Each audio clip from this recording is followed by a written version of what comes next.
Devin the Dream Haney finally reacts to a robbery and controversial win that Teofimo Lopez just had over Jamaine Ortiz.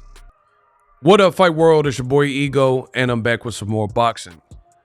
I just watched Teofimo Lopez come out of retirement to fight Jamaine Ortiz on a Thursday. He should have stayed retired. Devin Haney obviously paid attention and he reacted to it. Devin Haney took to his social media immediately after the fight.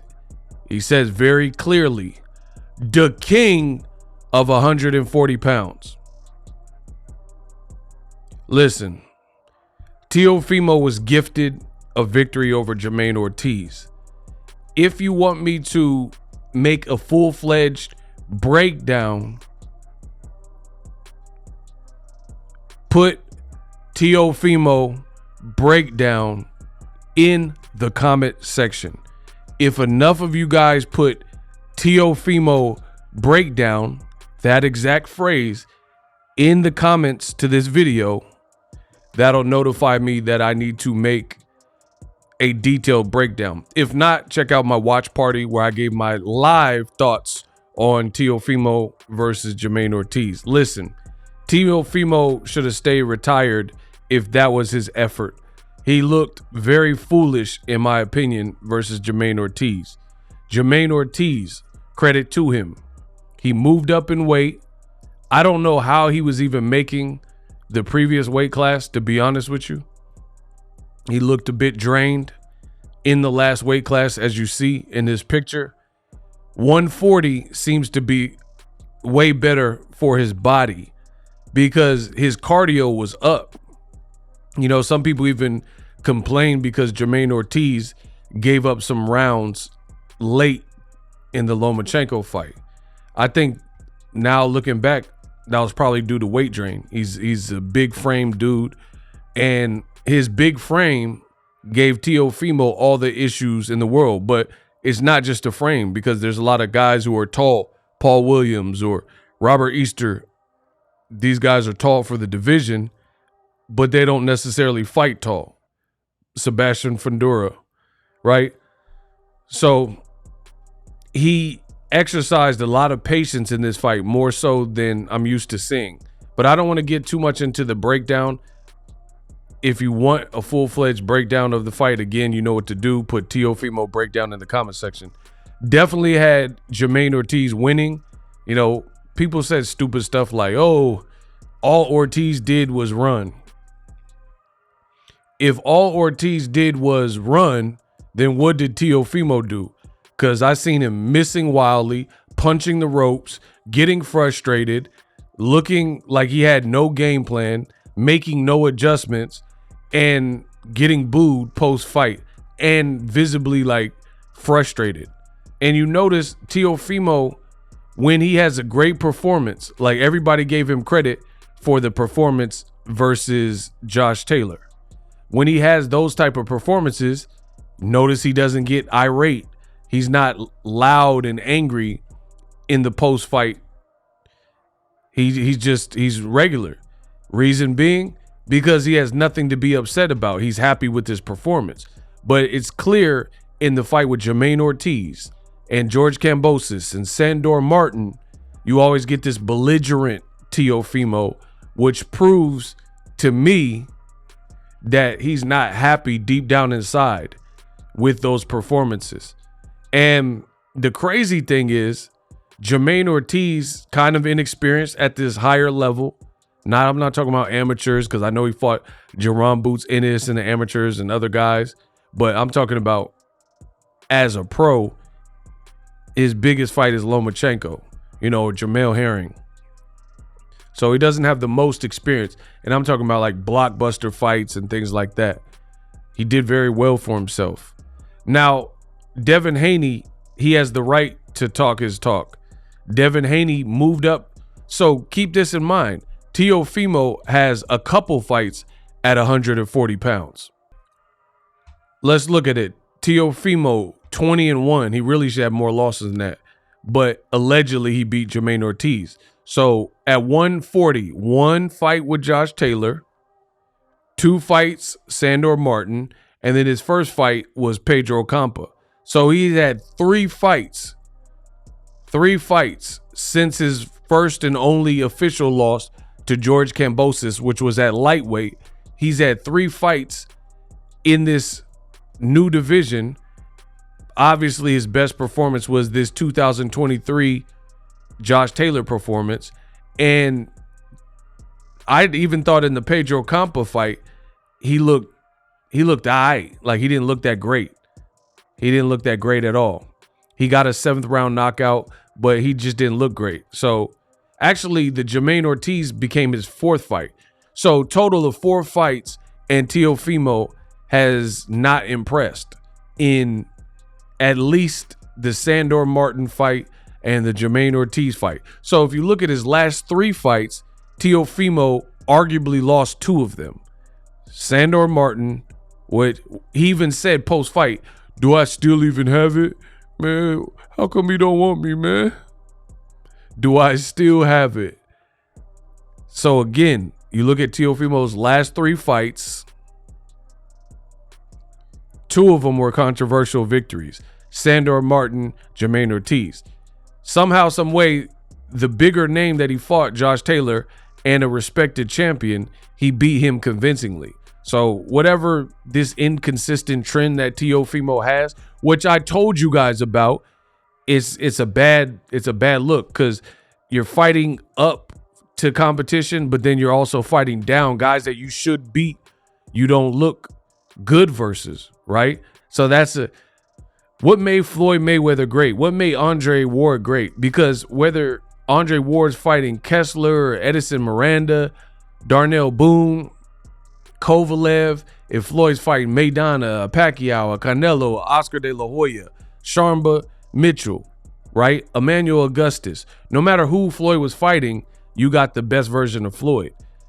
Teofimo, he talks too much and he's insanely like cocky and calls himself a showman. For his last 3 fights, which you see on the screen, in a new division, and at least 2 of them are controversial. And again, before that, there's no controversy with Pedro Campa in terms of he did win that fight. However, you didn't look sensational. But again, that was I didn't want to include that because that's his first fight at 140 pounds. So, you know, you got to give somebody a little bit of slack if they're moving up. But then again, do you have to?